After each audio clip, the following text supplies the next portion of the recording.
Did you ever ask yourself what happens when the dashboard lights come on? Or did you never get the manual?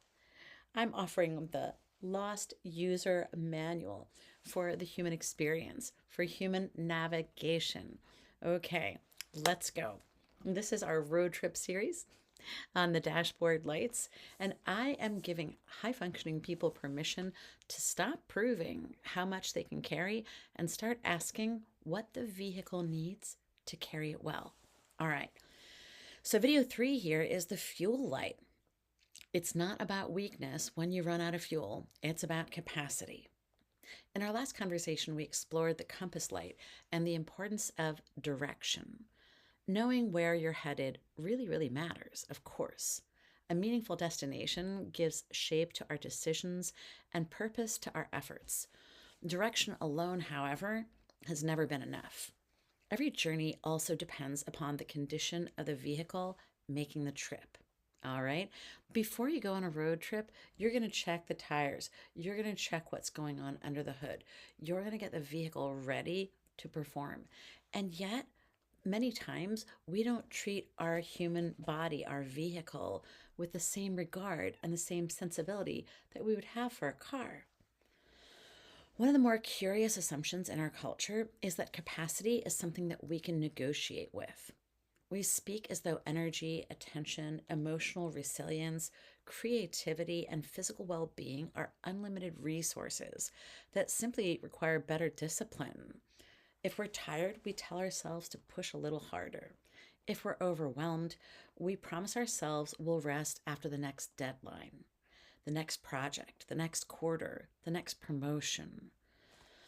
Rest quietly becomes something that we imagine we have to earn, rather than something the human system requires in order to function well, much like a vehicle. For a time, that strategy appears to work. Human beings are remarkably adaptive. We compensate, we push through, we become highly skilled at functioning while completely depleted.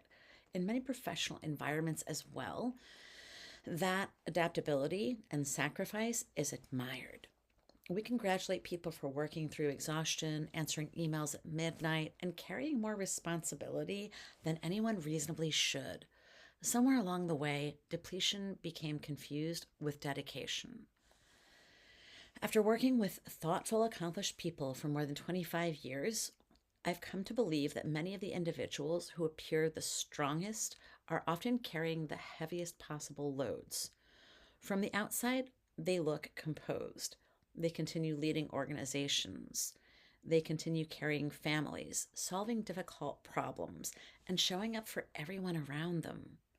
What often goes unseen is the quiet cost of maintaining that level of performance without sufficient recovery.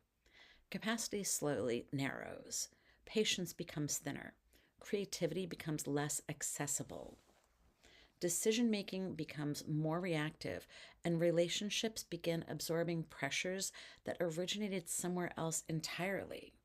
And that's frustrating. The fuel light isn't asking whether you're committed. It isn't questioning your ambition or capacity. It asks a much simpler question. What condition is the vehicle in? That question reaches far beyond physical energy. How quickly do you recover after periods of stress? Can your nervous system return to a place of calm at all, or has constant vigilance quietly become your new normal? Do you still experience moments of genuine curiosity, joy, presence, or does life increasingly feel like an endless sequence of responsibilities waiting to be completed? These aren't questions about weakness. Those are questions about your vehicle's capacity. One of the quieter ironies of leadership is that people most committed to serving others often become the least attentive to the condition of their own custodianship of their own vehicle, their own life, their own well being. They're maintaining organizations, families, practices, clients, patients, and a team with extraordinary care while assuming that the vehicle carrying all of those responsibilities will somehow maintain itself. But it doesn't. Very few of us would expect an automobile to travel hundreds or thousands of miles without maintenance. We understand that machines have limits, but human beings are considerably more sophisticated than a vehicle or just a machine. Yet we often extend ourselves far less compassion than we extend a vehicle. Eventually, the body begins communicating in the only language available to it. Fatigue becomes more consistent. Concentration requires greater effort. Small frustrations produce disproportionate reactions, and recovery takes longer. Creativity becomes less available. None of these experiences necessarily indicate that something is wrong with you. They may simply be dashboard lights asking for your attention. This is where the first law becomes particularly useful. Stress is expensive. Not because stress should be avoided. Some forms of stress are inseparable from meaningful work, deep relationships, courageous leadership, and a well lived life. The expense appears when stress quietly accumulates without sufficient recovery. Hidden costs become resource leaks, and those resource leaks will gradually reduce the very capacities that we depend upon to think clearly, to lead wisely, to love deeply, and to navigate life well. The purpose of the fuel light is not to encourage a slower life, it's to encourage a more sustainable one.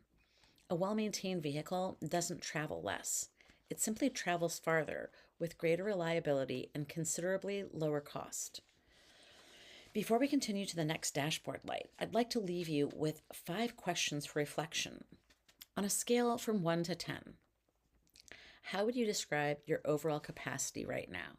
Question number 1. 2, does your energy remain relatively stable throughout the week? 3, do you recover effectively after periods of stress? 4, can you rest without feeling guilty? And 5, does your current pace feel sustainable if nothing changed over the next 5 years? Again, don't worry too much about the score, though you can keep track of it. Simply notice what the questions reveal. Awareness is often the first indication that a hidden cost has finally become visible. In our next conversation, we'll explore what may be the most fascinating dashboard light of all and the least known. The loop light asks a question that quietly follows many of us through life. Why does the same story keep on finding us? This is Dr. Courtney Hale, PhD, with Finding the Force and the Compass System. We're going to see you in the next video on the loop light and get you unstuck.